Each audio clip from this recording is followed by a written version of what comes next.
I see folks coming in. Good afternoon. Good afternoon, everyone. We'll get started in just a moment. Feel free to go ahead and continue to get logged in. Welcome to our session, Advancing Equitable Community Engagement in Virtual Spaces. We'll give you just a few minutes as you get logged in. Feel free to introduce yourself in the chat. Share out your name, your gender pronouns, your location and organization, and also list some of the communities that you belong to. We're going to be talking a lot about the communities that we belong to today, so I invite you to list out yours in the chat so we can get to know who's joining us today.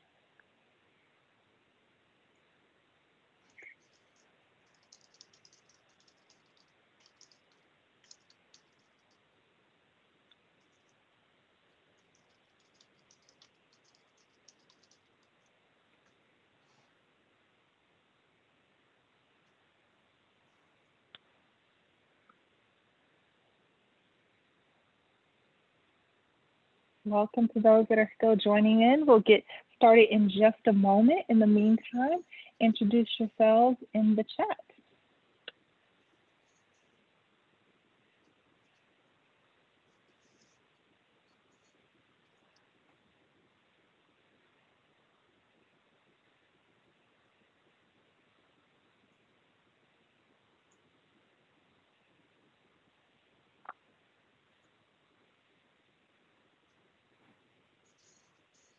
We'll give it about just another moment as folks are coming in. Just give enough folks enough time to get logged in and get settled, and then we'll get started.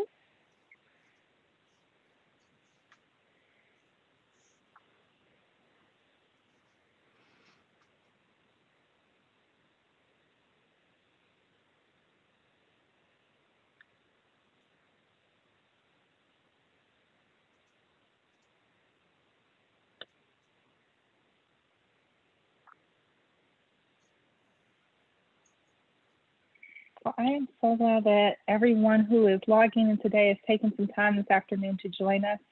My name is Leslie Brown-Rawlings, and I serve as the Senior Director of Capacity Building with Beloved Community. My pronouns are she, her, hers, and I am based in Memphis, Tennessee. So I'm excited to be coming to you all and connecting with you all from Memphis. And just a few of the communities that I'm a part of and that are important to me. So I am obviously a member of Beloved Community. I am a mother, I'm a wife. I am originally a Chicago native and an alumni of Whitney Young High School, which boasts such illustrious alums as former First Lady Michelle Obama. I'm a member of a sorority, Alpha Kappa Alpha. And there are all sorts of spaces that I show up with in community, all sorts of connections that I have to those around me. And we encourage folks to start our community engagement sessions with this prompt of thinking of what communities you're a part of, because it gives you an opportunity to think about who shows up in your communities, who are you in conversation and relationship with, and who is absent or missing from your communities. When we think about how community engagement shows up in our work, we really be constantly challenging ourselves to see who is present, who is represented, what voices are there, and what are the voices that we might sometimes have to go a little bit further outside of our most immediate connections to find and hear. So we thank you for taking a moment to think about that for a moment. As folks continue to log on, please feel free to continue to drop your information into the chat, and we will get ourselves started today. So just a bit on Zoom tips. We have all been on Zoom consistently and exhaustively for the last several months. So you probably know how to navigate Zoom just fine now. We always just post a few tips to flag for you. So first, we are big believers in leveraging the chat box here. So please feel free to drop questions, comments into the chat box. We'll try to do our best to manage them and respond to them timely, but feel free to use those as a place of ongoing conversation and dialogue throughout the session. We understand sometimes you need to disable your video. I'm a big believer in self-care. Folks have little people at home that they're caring for, students doing virtual learning, family members they're caring for. So please take care of yourself throughout this time, even as we encourage you to stay connected to the conversation and be engaged. And if you have any tech issues, we have a couple of folks that can support you. So we have Declan Neely with Aurora Institute. She can support with some tech issues that might come up. My teammate Erica Friedman is also online who might be able to support with some tech issues. So if you have any that emerge, if you want to chat any one of them, either one of them directly, they can give you a hand.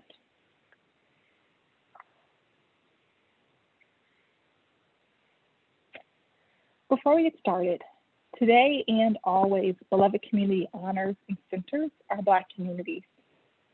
What we talk about in our sessions, we know, is not just academic jargon for our partners to think about and discuss. It's not just hot topics or the topic point of the moment.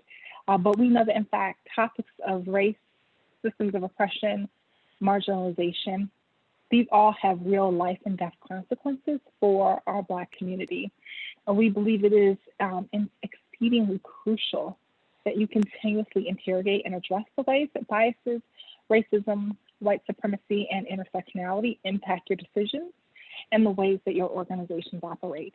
So we offer this time and this moment at the start of every session to have a moment to reflect on Black lives and how our work deeply impacts those that we serve every day. So we'll take just a moment of silence here.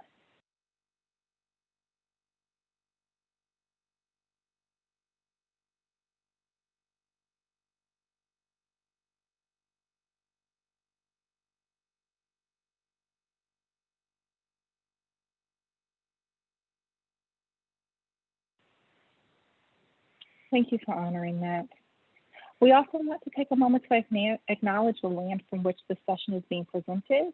I am coming to you from Memphis, Tennessee. I have two teammates that are joining me today, Erica Friedman and Toya Smith. They are presenting to you from New Orleans, which was originally named Bobancha by the indigenous people. We know that we operate in key communities around the country, those who are participating, and we always want to take a moment to acknowledge the land from which this virtual session is being presented. So we take a moment to honor with gratitude the land itself and the indigenous people of our communities. So we'll give you a second just to look through the list of some of the indigenous communities that are native to the land from which this session is coming to you.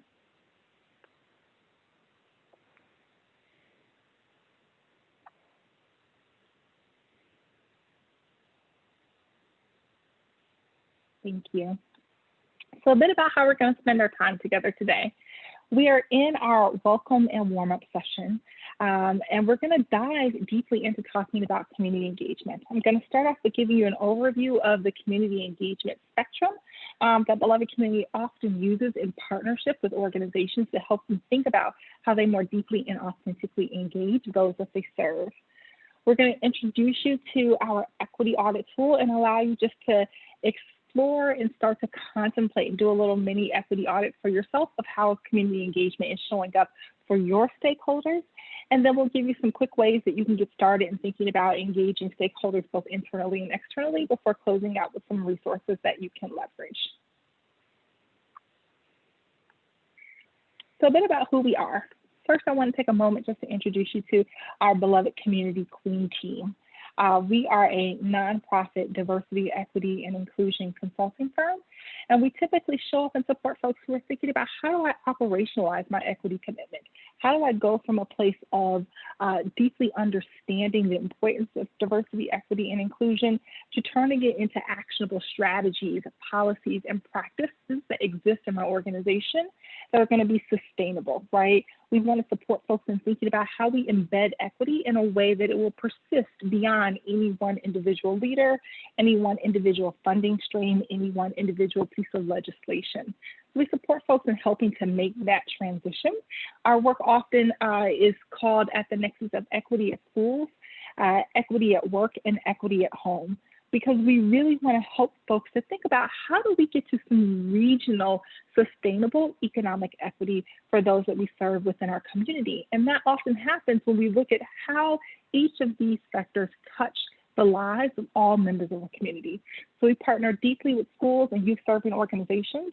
We partner with businesses, both for and nonprofit, and we partner with local government institutions in thinking about what housing access and housing equity looks like, what equity in our workplace looks like, and what equity in our school systems looks like. Here is our CLEAN team that works with us every day to champion this work. Our founder is Rhonda J. Broussard, who is a legacy educator. She has been teaching since she was 17 years old and has been in the education space for over 28 years, both having been a teacher, having been a school leader, having been a school founder, and now is transforming that passion and commitment to really advancing equity for our youth into our work at Beloved Community. Joining me on today's call is our Senior Manager of Comms and Development, Erica Friedman, as well as our Equity in Schools Fellow, Toya Smith.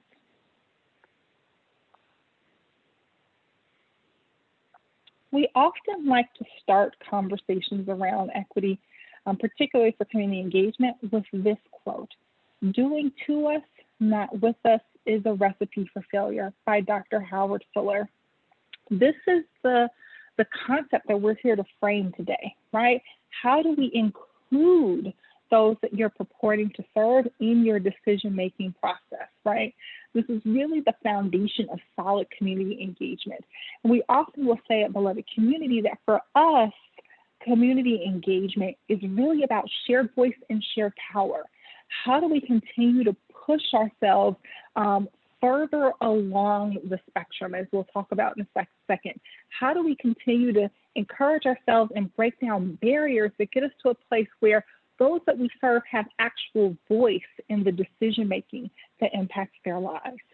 So here we're going to frame and dive into this question about what are the ways in which you can engage those that you serve, what are the ways in which you can uplift their voice, and what are the ways that you can start to feed and transfer power to those that you serve to actually carry weight in the decision-making that will show up in their life. In order to get us started, I want to create some space for us to frame an equity agenda. So we're going to move into a little bit of a personal reflection. This is called our equity agenda exercise. And here is a space that we want you to pause and think about. What are some of your key thoughts or questions, concerns, or issues that are relating as pertains to equity and community engagement in each of these 4 areas, right? Some of this may be things that are wonderings that are top of mind to you for today's session. Some of this may be things that you're wanting to think about on a more ongoing basis with your own team and your own organization. Some of it may just be questions that are bubbling up. We're going to give you a little bit of time here. We're going to do a little timer in a second to give you just a few minutes to jot down what are some of your questions, what are some of your wonderings, what are some of your top, issues or concerns in each one of these areas. We framed out 4 areas here: personal leadership, faculty or staff engagement, family or parent engagement, and student engagement.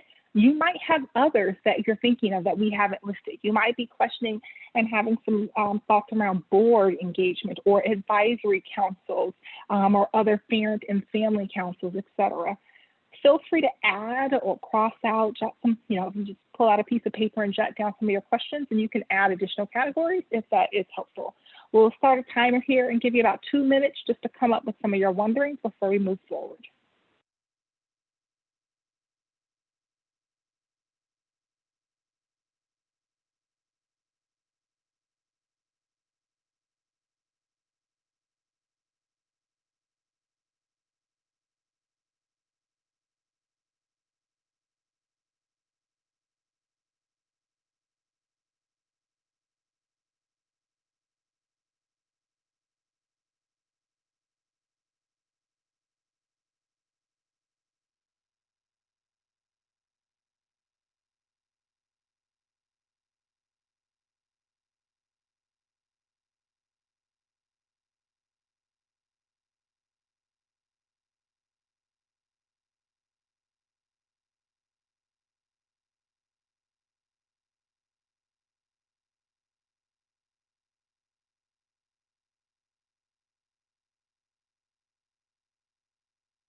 We've got about 30 more seconds.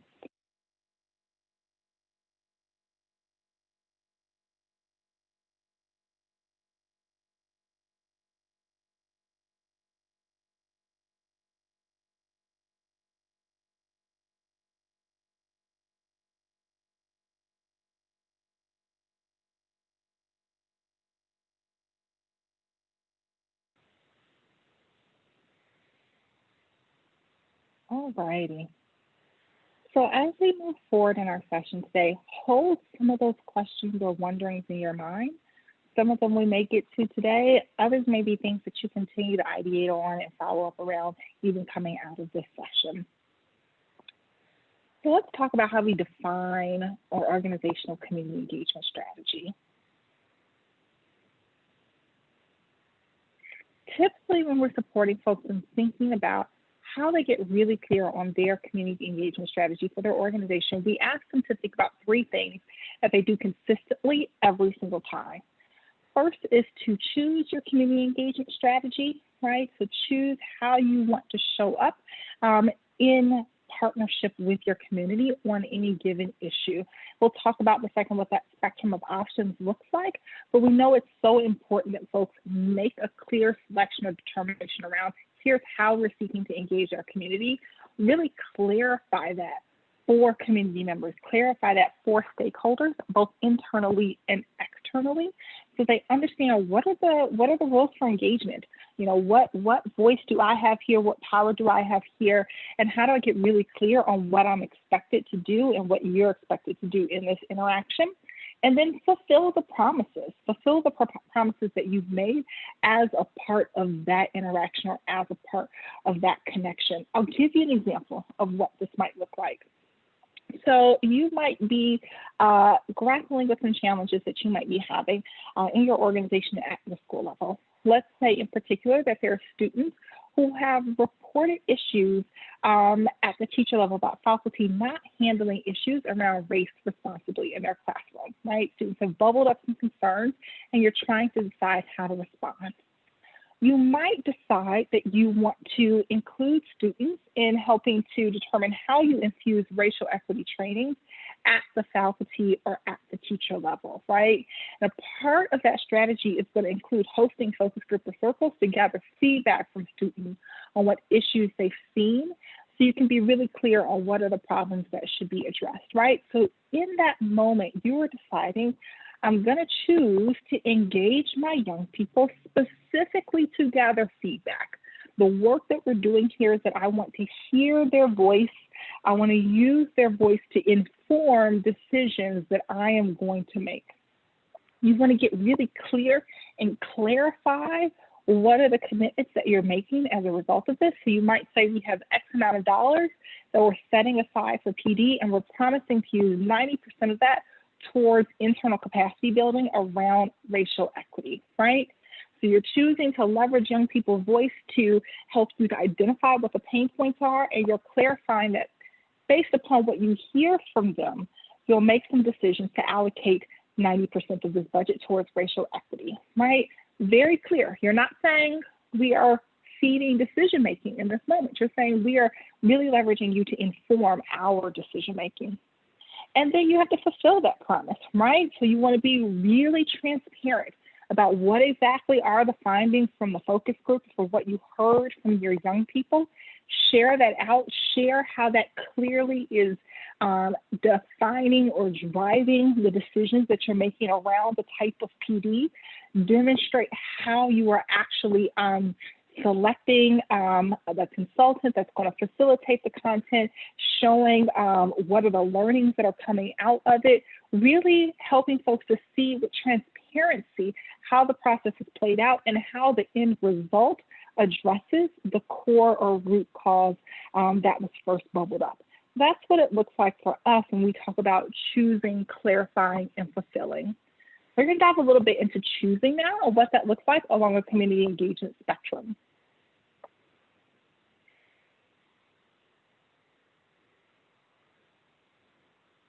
And Toya, are you able to go to the next slide?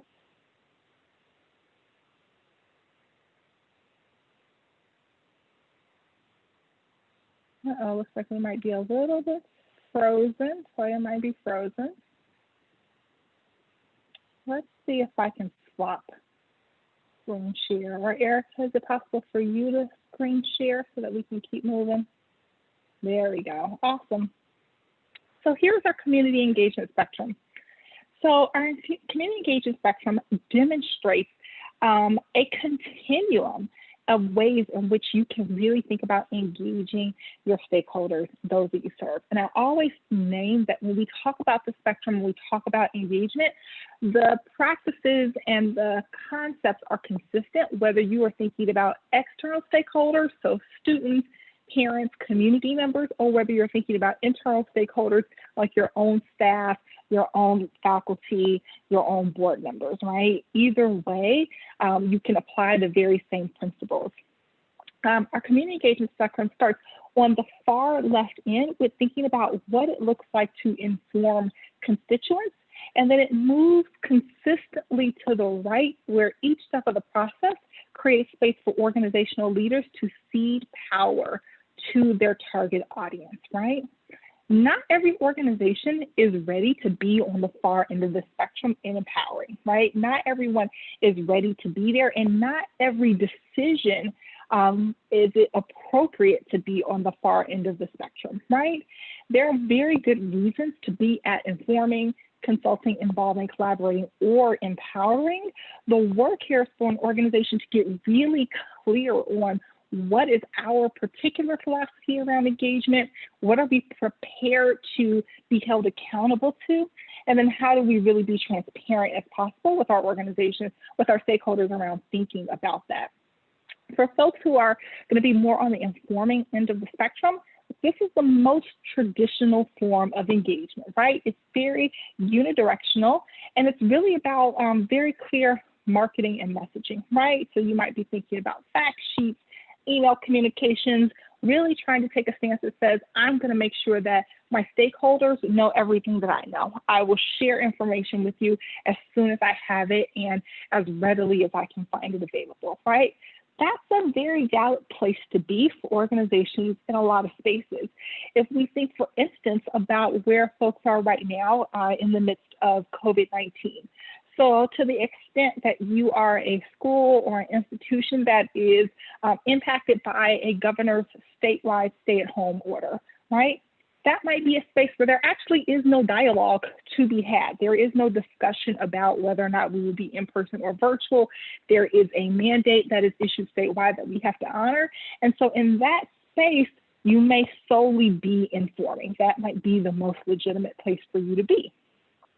However, as you start to move through the process of them thinking about what does that look like to actually roll out virtual learning, or to think about what hybrid learning looks like, you might actually start to take steps along the spectrum to be in a place where you are starting to invite feedback from family members, starting to hear what their needs are, hear what their constraints are as pertains to technology, space for kiddos to be safe at home, childcare, et cetera, to actually help inform some of your decisions.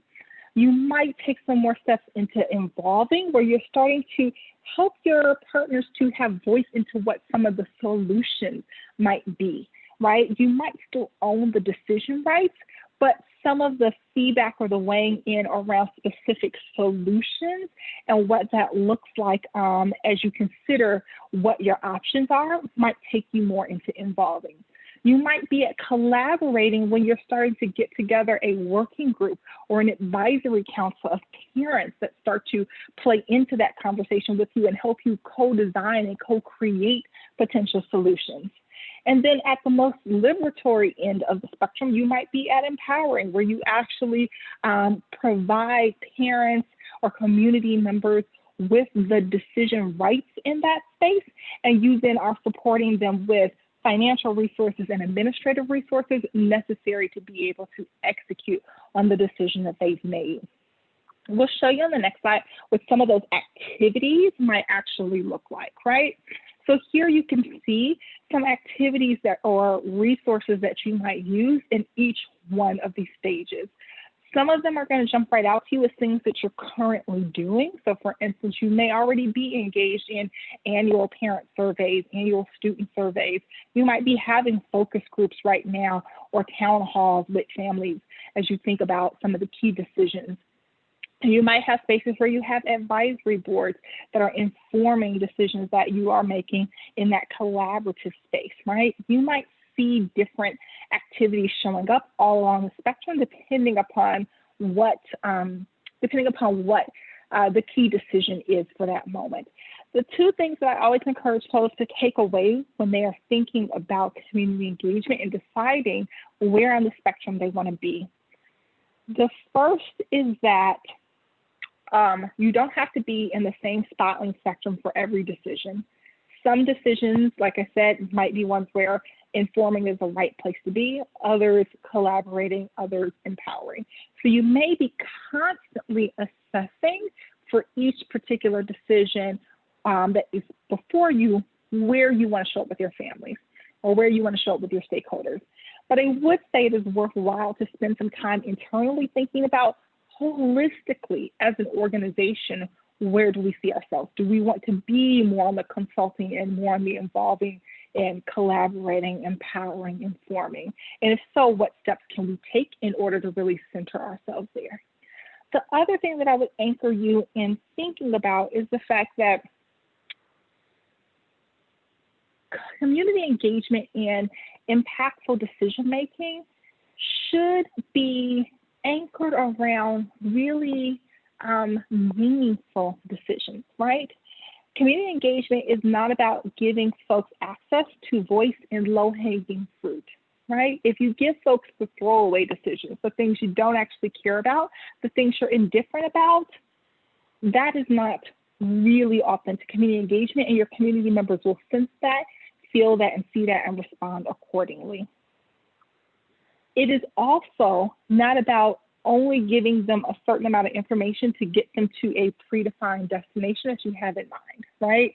So it's not about manipulating folks to get them to a specific endpoint, right? A lot of times I used to previously work in philanthropy, and we would see that sometimes with funders who would want to empower parent advocacy groups, but they only want the parents to advocate for specific topics. So they would try to guide their thoughts and their decisions to get them to an end destination. That is not authentic community engagement, right? Authentic community engagement is really giving folks voice and space to weigh in on genuinely meaningful topics and then actually empowering that voice to impact decision making. And then being very transparent with them. So wherever you're going to be on the spectrum, be very clear for folks so they know, like I said, what are those rules of engagement. If it's just informing, people do well with that, but they need to know this is just you informing me. If you're asking for my feedback and it's just consulting, they need to know this is just about you collecting my feedback and you will still own the decision rights here. If you lead folks to believe that they themselves are going to own those decision rights when that is not the case, then that will result in distrust and lack of trust and a sense of deception in your engagement activities. So we're going to create some more space for you to do some personal reflection. So we're going to move on. We're going to give you another timer to count down. And I'm going to tell you, even though, like I said, you may be in different places for different decisions, think about a single stakeholder group for the purposes of this reflection. It might be your teachers, your staff, your families or parents or your students, but think about a single stakeholder group and then reflect where your community engagement efforts currently located on the spectrum and where do you aspire to be on the spectrum? What are some sample activities you could try to actually move towards that aspiration? So we'll give you a few minutes here to reflect.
We'll take about a minute more to reflect and then we'll move on.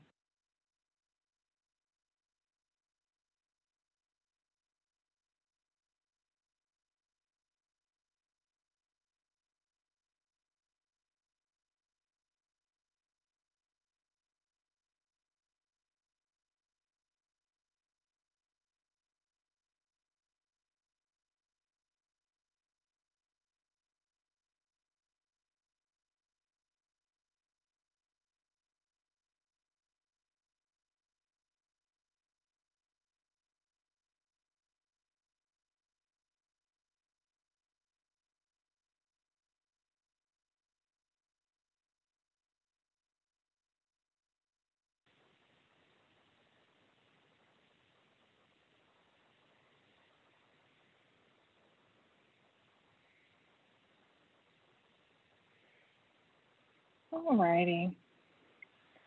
So now I want to start giving you a framework that you can use to assess diversity, equity, and inclusion in your community engagement activities. So we're going to introduce you just briefly to our beloved community equity audit and help you to think about how you can apply the frame of this equity audit to your community engagement efforts. So our equity audit is intentionally designed to be a cross-functional, cross-stakeholder assessment of diversity, equity, and inclusion. It assesses competencies in areas like talent and adult culture, governance and leadership, supplier diversity, resources and finances, curriculum and pedagogy, and it assesses them for all of your stakeholder groups. And typically the stakeholder groups that we look at when teams are completing a full audit is students, parents and guardians, community partners, subcontractors and vendors, faculty and staff, administration, board of directors, and then we also think about recipients of scholarships and grants as well. So we often help folks to, or encourage folks to, as they're thinking about on a daily basis how their community engagement efforts are going and how they're applying an equity lens, to pick any one of those stakeholder groups and really start to challenge themselves to do some reflection and some questions. We frame our diversity, equity, and inclusion standards always through a theme of guiding questions, because we want you to be able to apply these questions and apply this lens to any circumstance or initiative that you all are grappling with, right? We want it to exist and live beyond just the audit into your ongoing self-assessment of diversity, equity, and inclusion. So here are diversity substandards. They're always probing folks to think about representative demographics for any particular stakeholder group. And so it assesses through the 4 substandards shown questions like, to what extent is a diverse population aware that your school exists? This might be board members that might want to join the board. This might be parents that want to join a leadership council. This might be parents that are looking to enroll their students, teachers that are looking to seek employment. But to what extent are folks aware of you all as an option? And is that group of folks representative of the demographics of those you serve? To what extent is a diverse population of those groups, are they actually applying to participate in or associate with your organization? So to what extent are we seeing diverse representation in those that apply? To what extent is your organization selecting a diverse population of those groups to participate in or associate with your organization, your school? So to what extent are you selecting a diverse population of folks? And then to what extent is a diverse population of groups self-selecting to participate or associate with your organization once they've been selected by you, right? So this says, once you've extended an offer, to what extent is a diverse population of folks actually then accepting that offer and agreeing to participate, right? So you can always think about diversity through the frame of awareness, application, selection, and participation as you look at representation in every one of your stakeholder groups.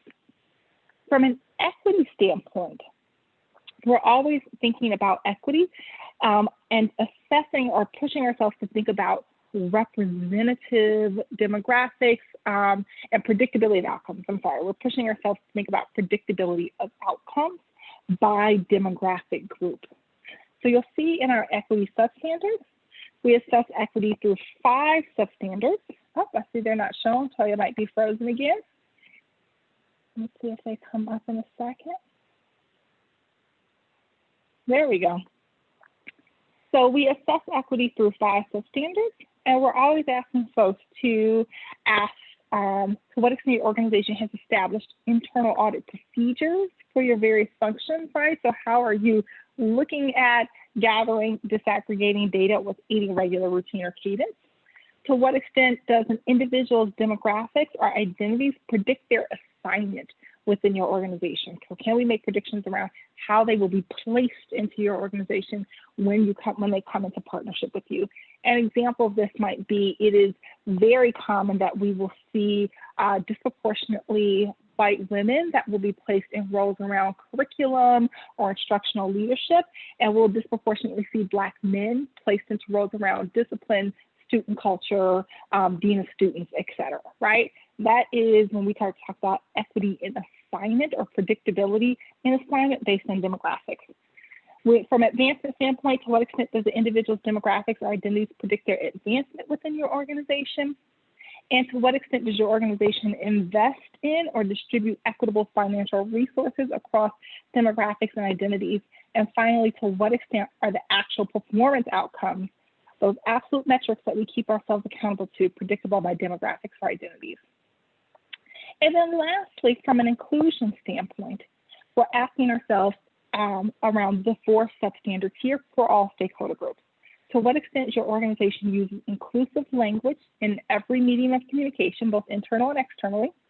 To what extent does the individual, regardless of demographics or identities, have actual shared voice and shared power, which is heavily where this community engagement question comes in? To what extent does the individual, regardless of demographics or identities, report a strong sense of belonging within your organization? And to what extent does the individual, regardless of demographics or identities, have access to culturally relevant communications and celebrations within your organization? Typically, when folks are going through an audit, they're assessing all of their stakeholder groups by every one of those standards and substandards, and they're answering it in one of 4 ways. They're saying, yes, this is a true statement that the audit has presented to me, and we have some clear data about that. Yes, it's a true statement, but we actually need a data tracking tool. We only know it anecdotally. No, it is not a true statement, and we have clear data about that. We track it regularly and review it. Or no, it's not a true statement, and we need a data tracking tool.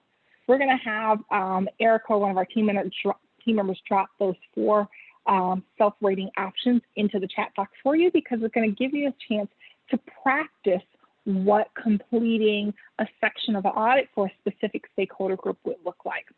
So if we go to our next slide, we're going to look at doing a mini audit around diversity for a particular stakeholder group. So if you think about the stakeholder group that you thought of when you did your personal reflection, then apply these set of questions to that group. Here, I think it talks about parents, but you could sub in board members, you could sub in vendors and suppliers, you could sub in community members. And you're going to ask yourself, is parent awareness about our school or organization or access to our school representative of local population demographics? Are parent applications or interest in leadership opportunities representative of our parent population or demographics? Is parent selection for leadership opportunities representative of our parent population of demographics? And then is parent participation in school-sponsored events reflective of our parent participation in demographics? I'll give you just a few minutes to go through and do kind of a mini audit with the 4 answer choices selected, where you can say, yes, this is true, and we know it's, we got data. Yes, it's true, but we need data. No, it's true, and we know that because we have data, or no, it's not true, and we need data around that. I'll give you just a minute here, and then we'll move forward and talk about some ways that you could get started in advancing your engagement practices.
So as you complete thinking through those questions, you may have identified right away some things that you want to do differently.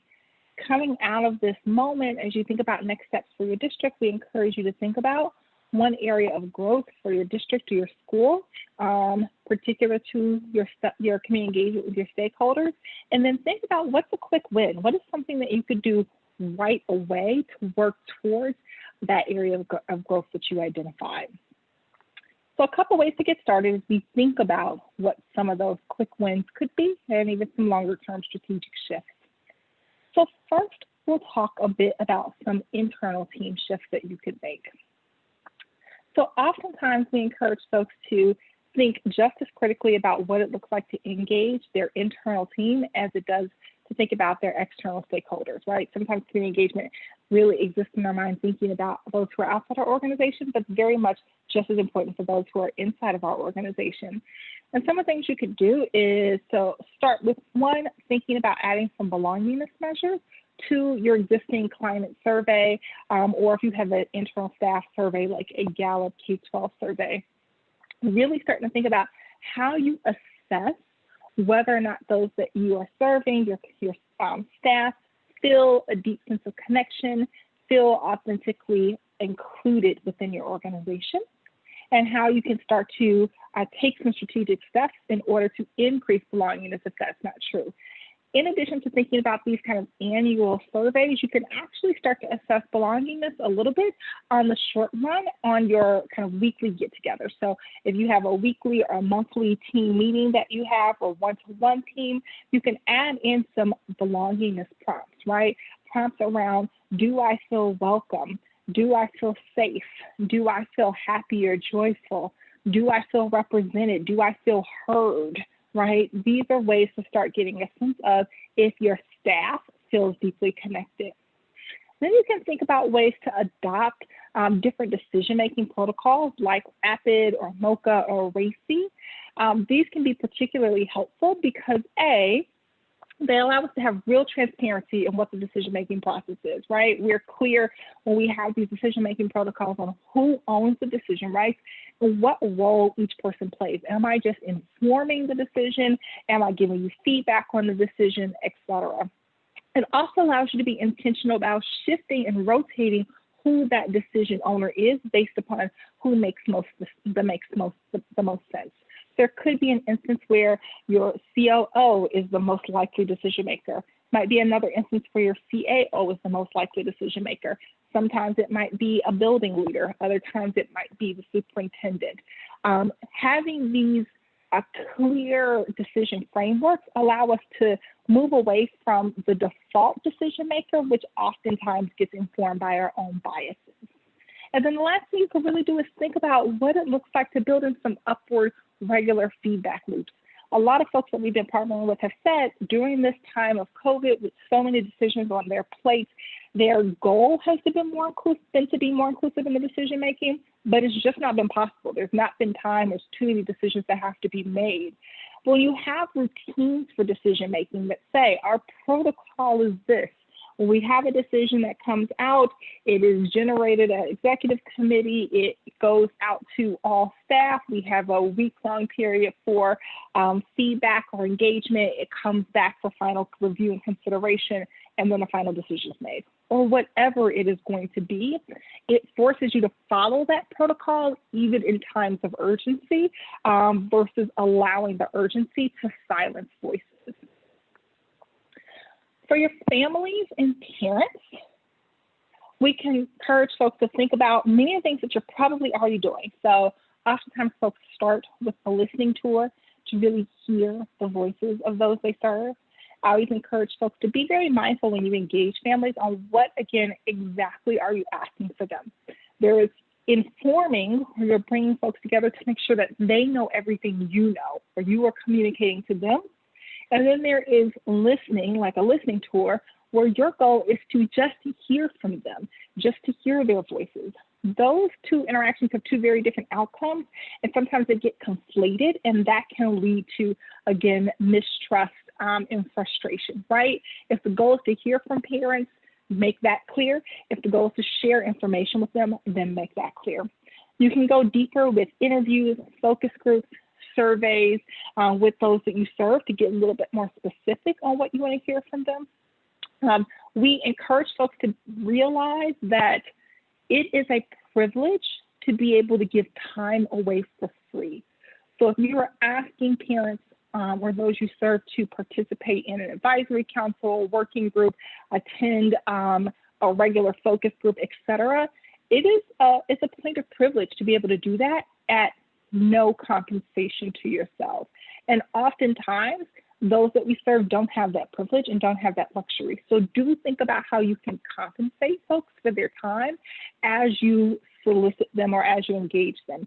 That can be from something as simple as we do focus groups give families Uber Eats or DoorDash gift cards to cover the cost of dinner for the time that we've taken from them, to stipends for families that play roles in ongoing working groups or advisory councils. So do consider what it looks like for that. Also consider there's just a lot of stuff going on with folks. So there are ways that you might be able to get quick, rapid feedback.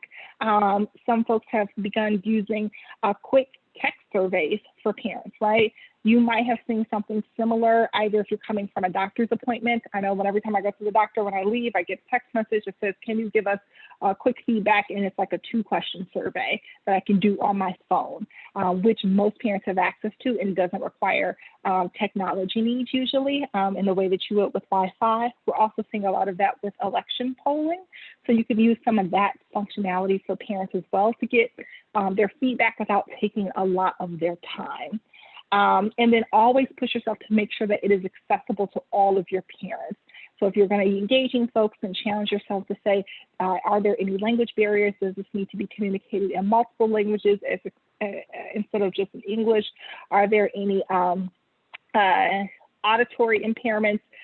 Do we need to, on a Zoom, have a sign language interpreter? Do we need to have closed captioning? Do we need to have a foreign language interpreter? Challenge yourself to make sure that it is none of those things that you are allowing to set as the barrier for who is available to engage or who can access the engagement. And then lastly, for your external audiences, so this might be other folks that you're in partnership with. We often encourage folks to think about what it looks like to partner strategically with organizations that will elevate parent voice, elevate student voice, elevate teacher voice. There are a lot of folks that are doing work that are really intentional about cultivating particularly the voice of young people and the voice of parents, and helping them to learn how to organize so that their voice can be communicated back to schools and back to districts. That might be a space where you want to be very intentional in your partnership so that you can actually leverage that voice to inform your decision making. Think about how you can create space for community voice to inform your internal goals. Here in Memphis, where I'm based, there is an organization called Whole Child Strategies. They are specifically focused on how they can use community voice to inform their funding supports for schools and communities, right? So they think about the school as an anchoring institution in a community, and then they leverage the voice of community partners to say, if we want to impact student outcomes, and we know student outcomes are impacted by out-of-school factors, how do we let the community as a whole come together and say, this is what our young people need. Our young people need supports in these areas, and that's what we want you to fund if we are going to really see these out-of-school factors broken down so that they are no longer barriers for in-school learning, right? That's community voice informing how funding allocations in school supports are driven. So think about how you can get in touch with or leverage some of those partners. Just a few closing items. So the first is that we have a tradition at Beloved Community that we use called Final Say. And so we'll give you a moment. We're going to drop in the chat box. We ask that you, as you get ready to go in the next 10 minutes, think about the prompts and select one to respond to. One thing that you want to bring back to your org, one thing you want to reflect on more deeply, one thing you want to try next week, and one thing, new thing, that, understanding that you want to share with others. So I will give you a second to take a look at that. I'm going to check the chat box.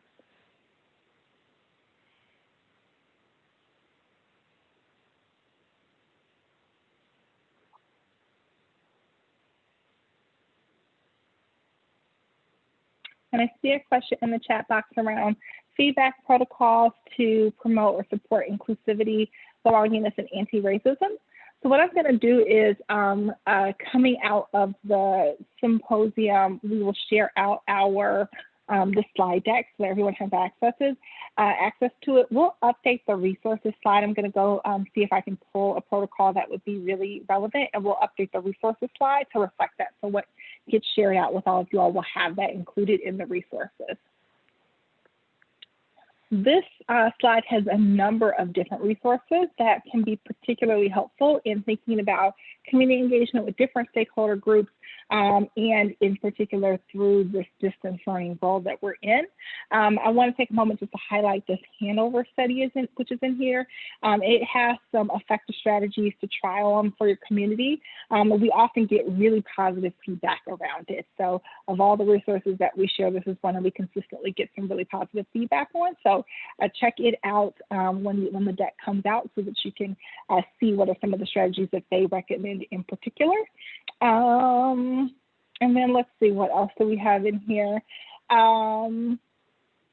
We have in there the Racial Equity Tools link, which has some really good rubrics, sample plans, and survey questions that I would encourage you to take a look at as well, which might also get to some of those inclusive engagement practices that you're asking about.